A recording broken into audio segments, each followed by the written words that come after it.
Merci Christian. Quelques échanges maintenant entre les participants avant de donner à nouveau la parole à la salle.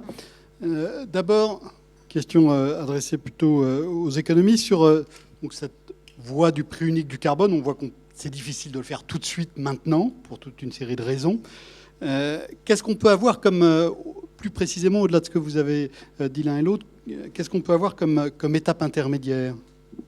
Comment est-ce qu'on peut organiser ça et avec quel calendrier, ne serait-ce qu'approximativement ? Jean ? Oui, donc, je crois qu'on est très très loin d'un prix du carbone. Je crois que Christian l'a rappelé. Il faut d'abord revenir aux fondamentaux avant même de parler du prix du carbone. Il faut quand même commencer par le système de mesure, de vérification, une trajectoire qui soit compatible avec les 2 degrés Celsius. Donc on sait qu'il y a l'incertitude et des mécanismes d'ajustement.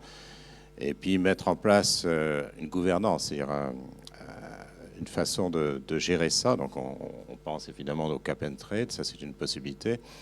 Et puis mettre ça en place. C'est-à-dire que pour moi, à Paris, en décembre, ce qui serait bien, c'est qu'on ait ces institutions, qu'on se mette d'accord sur ces institutions, et puis après on discute des chiffres. Et le problème numéro 1, là, sera la compensation, c'est-à-dire le burden sharing entre les pays. Que Christian a parlé du bonus-malus, enfin, commencer à discuter de ces choses-là. On en reparlera par la suite ce matin, mais je pense que c'est vraiment important qu'on se mette d'accord sur un cadre. Par exemple, un système satellitaire indépendant qui mesure la pollution des pays, c'est quand même quelque chose de très basique. Si on n'est même pas d'accord là-dessus, je ne vois même pas comment on peut parler de l'optimum premier. Donc, si on avait déjà ça, plus un processus de négociation, je pense que ça serait déjà énorme. Et après, on peut avoir cette négociation qui irait plus en détail sur la compensation en particulier. Juste sur les institutions, ça m'a frappé. Tu as cité donc l'OMC et le FMI. Christian a cité les Nations Unies. Vous n'avez pas cité la Banque mondiale, dont on pouvait penser que naturellement, ça devrait passer par elle au départ.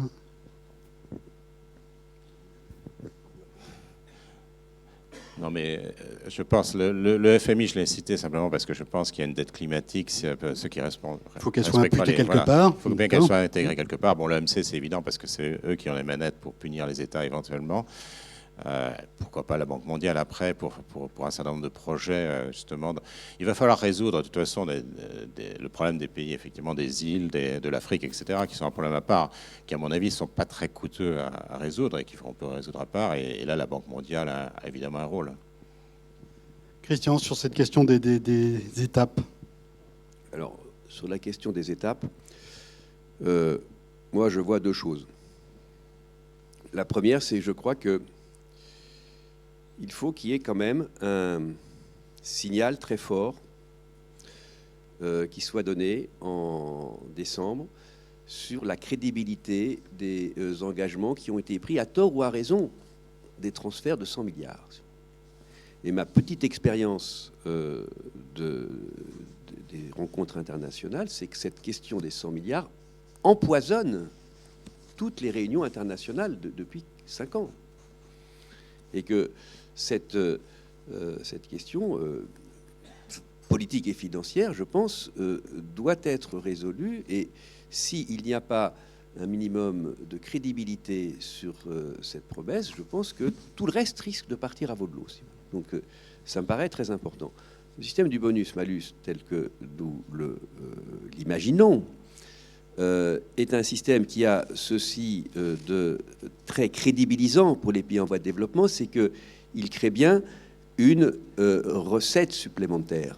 Et donc, il fait que les pays industrialisés ne sont plus suspectés de verdir leur aide au développement. Car c'est ça le débat aujourd'hui. Le débat aujourd'hui, c'est que, en gros, on a mis, je ne sais plus combien, 14 milliards, je crois, dans le fonds vert. Je rappelle que c'est un one-shot. Hein. La promesse, elle n'est pas sur one-shot, elle est sur par an. Hein. Bon, c'est dans les textes, hein, donc il faut bien... Bon.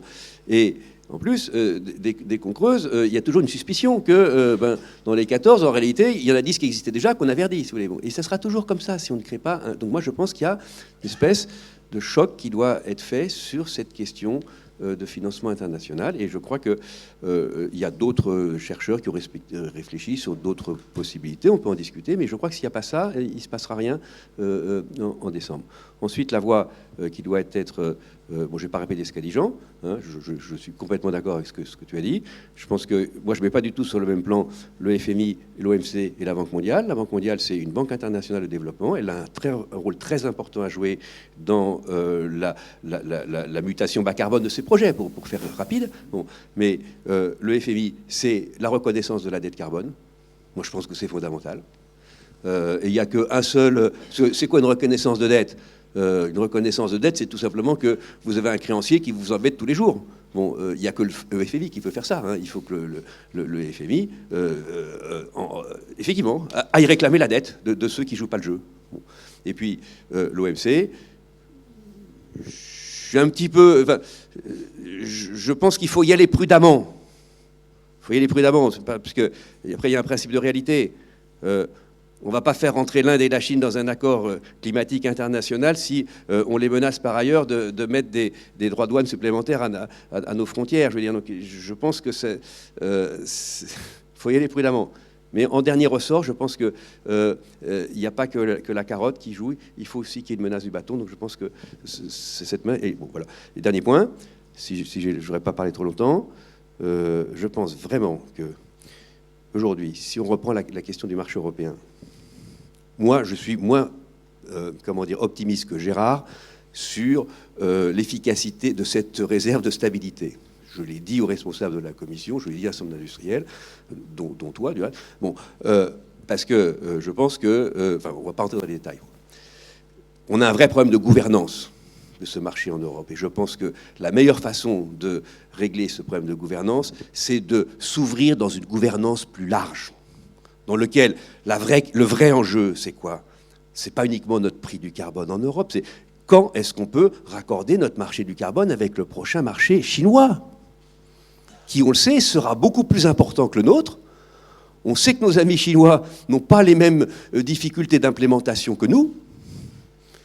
Et on sait que dans 4 ou 5 ans, c'est là que ça va se passer. Donc et là, je pense que c'est très important. Bon, les Coréens vont rentrer dans le truc, ça ne sera pas un problème. Et ensuite, il y a les marchés d'Amérique du Nord, où il y a toute une courbe d'expérience très intéressante. Alors, pour l'instant, on est bloqué parce que, effectivement, au niveau fédéral, ça ne marche pas. Mais au niveau des États, il se passe plein de choses. Donc pour moi, l'enjeu, c'est vraiment construire par étapes, entre 2015 et 2020, ce marché transcontinental avec les vrais enjeux de finalement dépasser nos problèmes entre Européens. Et la vraie question, c'est comment est-ce qu'on s'allie avec les marchés chinois.